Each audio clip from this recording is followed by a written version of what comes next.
O Reinaldo tá de volta depois de 3 meses. Ele falou que teve um colapso e a importância de a gente falar sobre saúde mental. O máximo que a gente pode falar é da nossa experiência, porque a gente não tem formação em saúde mental, né? Então, assim, o que a gente pode dizer é, por favor, não ignore isso na sua vida, esse aspecto da sua vida. E não, quando você está diante de algum problema, procure ajuda. E não só isso. Todas as coisas às quais você submete os seus olhos, principalmente em rede social, você tem que ter muita noção de o que isso causa pra você. Eu, por exemplo, eu parei de usar Twitter desde 2020.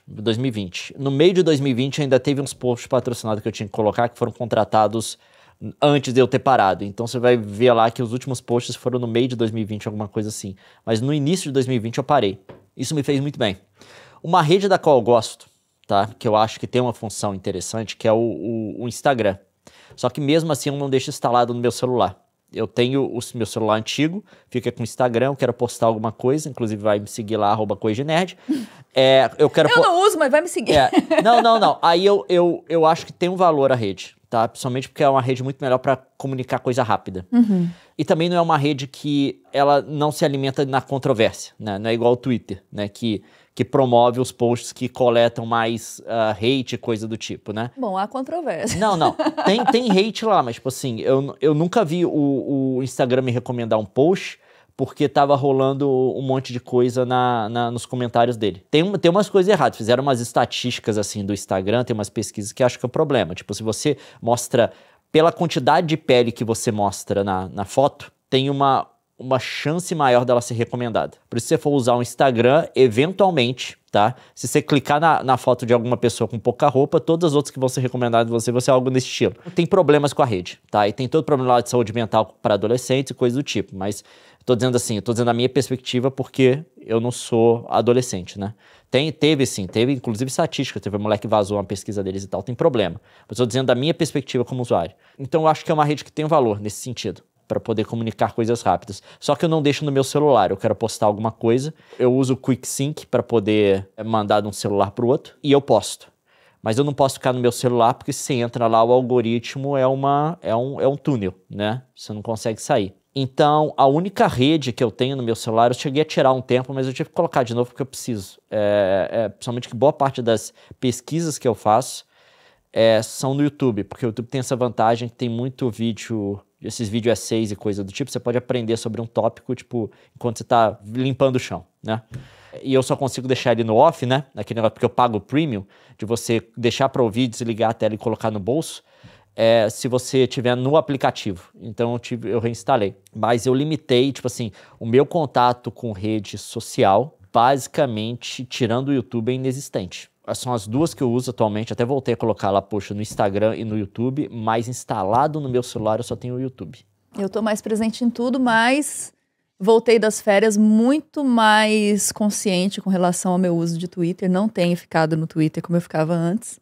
E não tenho principalmente interagido, que eu acho que o meu problema era esse.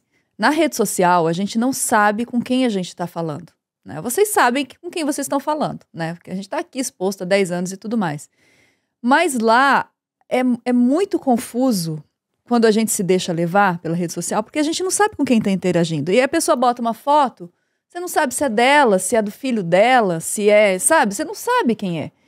E eu tava observando isso, assim, às vezes a gente faz uma persona na nossa mente da pessoa que utiliza a rede social como se fosse alguém como você. É uma tendência natural do ser humano, assim, quando a gente desliga todos os nossos equipamentos de filtro social, a gente imagina alguém que teria as mesmas réguas morais que a gente, os mesmos princípios que a gente, a mesma lealdade num debate que a gente. E o mundo não funciona assim, né? E na rede social isso é muito mais complexo porque você não sabe com quem você está falando. Você pode estar falando com uma criança, você pode estar falando com um adolescente, você pode estar falando com um adulto ignorante, que tudo bem ser ignorante desde que você procurar saber, e você pode estar falando com um adulto mal intencionado. E todos eles podem usar a mesma expressão, usar as mesmas palavras, e você não está vendo a linguagem corporal, você não está vendo, você não sabe. E muitas vezes você se expõe a isso, entendeu? Então, assim, às vezes você vai responder alguém bem intencionadamente, achando que você está conversando com alguém que está em informação, que precisa de uma informação, e você está dando munição para alguém mal intencionado. Ou o oposto. Às vezes você vai ser responder numa vibe de toma aqui seu idiota e você tá magoando alguém que tá em formação. Então é muito delicado lidar com a rede social e a gente nunca sabe, entendeu? E isso vai adoecendo a gente também. Eu acho que é um problema, principalmente eu tô falando do aspecto do Twitter, né? Além do vício, além da compulsividade de estar rolando a timeline, tem esse desgaste de relacionamento, né? Comportamental. E as outras redes, TikTok e Instagram, eu acho que o maior problema é a compulsividade mesmo. É você querer sempre mais, é você acionar o efeito de liberação de dopamina no seu cérebro e você deixar a sua vida passar, e isso é extremamente pesado para a saúde mental. Quando você acaba o dia, você viu que você não fez nada, mas você ficou gastando 2, 3 horas numa rede social que não te acrescentou nada. E é muito importante tomar essa consciência para se libertar disso, tomar controle da sua vontade, das suas atitudes, né? Eu acho que isso é um princípio de saúde mental. Mas, retomando a pergunta, a fala do Reinaldo, é muito sério. Não é só isso. Isso são coisas que, assim, da nossa vida, porque a gente atua na internet. Mas pode não ser sua realidade. E ainda assim você está esgotado com o trabalho, vivendo uma situação de burnout. Várias questões de autoestima, várias questões ali da sua consciência de si. Então, às vezes, você não vai conseguir sair disso sozinho. Procura ajuda. Aí ele dando mais informações sobre o que aconteceu. Ele falou que, de fato, teve a crise, os problemas todos que o mundo está tendo, e que ele trabalha 24 horas, 7 dias por semana com TI. Cara, quem trabalha com TI hoje em dia... Eu vi um podcast, uma entrevista, né? Com um programador, um cara que saiu... Ele é famoso agora, virou streamer. Ele montou uma empresa própria dele, porque agora tem todo um subgênero de streaming de programadores, né?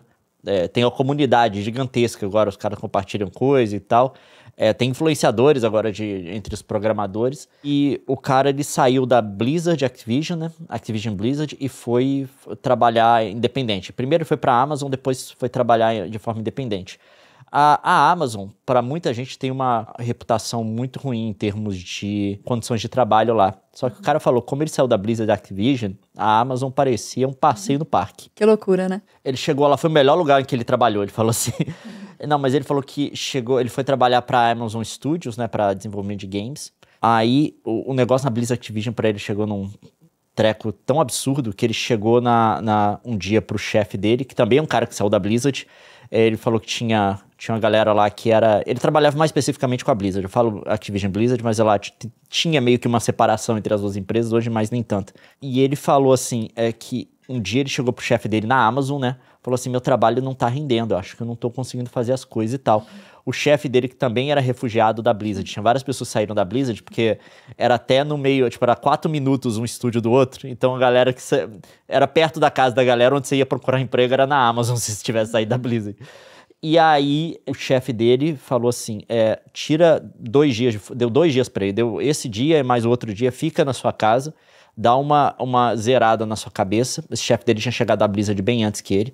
Falou assim, você ficou sendo tão absurdamente explorado na Blizzard que você perdeu a noção do que é um nível de trabalho saudável. Que loucura, cara. Mas é isso mesmo. Você tem que recalcular a sua cabeça. O cara tava fazendo trabalho, ele tava sendo produtivo, tava bom. Só que na cabeça dele não estava fazendo o suficiente. Que ele falou que chegou vezes na Blizzard que trabalhava 12 horas por dia sem parar. Tinha uns crush de game, coisa do tipo. O cara era 12 horas por dia. Isso adoece, né? E aí o cara, ele perdeu totalmente a noção. Quando ele saiu da Blizzard e foi trabalhar na Amazon, tipo assim, a galera não tem mais noção do que é uma jornada normal de trabalho. Normal de trabalho. E um resultado, né? O que seria produtividade normal. Isso vai também, outro problema de saúde mental que a gente tem hoje, forte, é essa cultura dos coaches e da produtividade. Né? Todo mundo já caiu com isso. Eu não estou fazendo o suficiente, eu tenho que montar aqui um horário para conseguir produzir tanto. E você acaba ficando doente, porque o ser humano não foi feito para fazer isso. Você não é computador. Você não foi feito para trabalhar intensamente 8 horas por dia. O ser humano... Historicamente, tá, gente? Até uma pesquisa de como que funcionava o ser humano em sociedades tribais lá atrás, né? Pelos registros pré-históricos que a gente tem. E também por sociedades que continuaram vivendo mais ou menos naquele estilo no período em que outras sociedades entraram na história, né? A gente fala de história quando começa a ter registro. A gente sabe que ninguém trabalha igual a gente faz hoje. Acordar um horário e ir até à tarde, sem parar. Nunca aconteceu isso. Isso só aconteceu porque, por conta do capitalismo, a gente precisa que todos os indivíduos trabalhem mais ou menos no mesmo horário, porque é o trabalho conjunto de várias pessoas. Então faz todo mundo entrar no trabalho, dependendo do país que você viver aí, alguma coisa entre 7h30 até 9 da manhã, e sair no mesmo horário. Isso é um problema muito sério, porque a gente não funciona assim. Nas outras sociedades era o seguinte, eles trabalhavam intensamente um dia, não trabalhavam no outro. E dependia do sazonal, né? Por exemplo, no inverno você trabalha menos. No verão, que é para plantar, você trabalha mais. O período de colheita você trabalha igual doido, tipo assim, 1 mês, 2 do ano, que é o período de colheita. Assim, pra acumular. Tipo, você tinha que estocar, você tinha que fazer várias coisas. Isso em sociedades agrícolas, tá, gente? Era bem diferente, tá, do que a gente faz hoje. E o corpo respondia àquele... Porque de fato né? Aqui mesmo, aqui no hemisfério norte é um pouquinho diferente daí, porque a gente tem as estações muito bem marcadas. E a gente sente isso no nosso corpo, a necessidade de dormir mais no inverno, sabe? Porque o dia fica mais longo, escurece às 4, amanhece às 10. Então, se você acordar às 8, você não vai... Olha a nossa cara, como é que nós estamos. O povo tá falando, vocês estão com cara de triste. Não é, porque a gente acordou meio-dia, porque a gente foi dormir, sabe?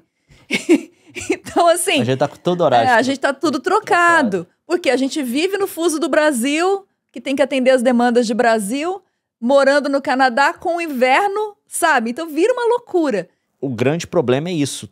Para o capitalismo funcionar, todo mundo tem que trabalhar na mesma hora, porque como você tem a divisão da produção, né? Você não pode... você tá trabalhando um treco aqui, você precisa que a pessoa que está no seu grupo, ou que está fazendo uma peça que você precisa para montar alguma coisa, ou parte do seu projeto, ou parte do negócio que você está fazendo, ela esteja fazendo junto com você, ao mesmo tempo, né? Não dá para você ir dormir e esperar o cara ter vontade de fazer o treco. E aí você faz com que todo mundo, independente da biologia da pessoa, tem pessoas que funcionam melhor de manhã, tem pessoas que funcionam melhor à noite, tem pessoas que não conseguem acordar cedo, tem pessoas que só conseguem acordar cedo. Então faz todo mundo trabalhar junto. E você tem esses horários marcados. E nenhuma sociedade humana até então funcionou desse jeito. Era assim que funcionava nessas sociedades primitivas, sociedades agrícolas lá atrás e tal. O ciclo da sua vida era baseado ou no ciclo da produção, né, do plantio, coisa do tipo, e você não tinha um horário de trabalho fixo todo dia. Tinha dia que você ia trabalhar muito, tipo assim, provavelmente se tivesse uma colheita, uma caçada, uma coisa do tipo, você ia pegar... Teve um dia que você ia pegar 14 horas, sabe? Direto, pra pegar, viajar, fazer o treco, voltar, era um trampo. Mas aí no outro dia você trabalhava uma. Ou nem trabalhava. Mas era assim mesmo. Um dia você trabalhava 8 horas, no outro dia não tinha, você terminou o trabalho, você não tinha o que fazer, era 2 horas, 1 hora de trabalho.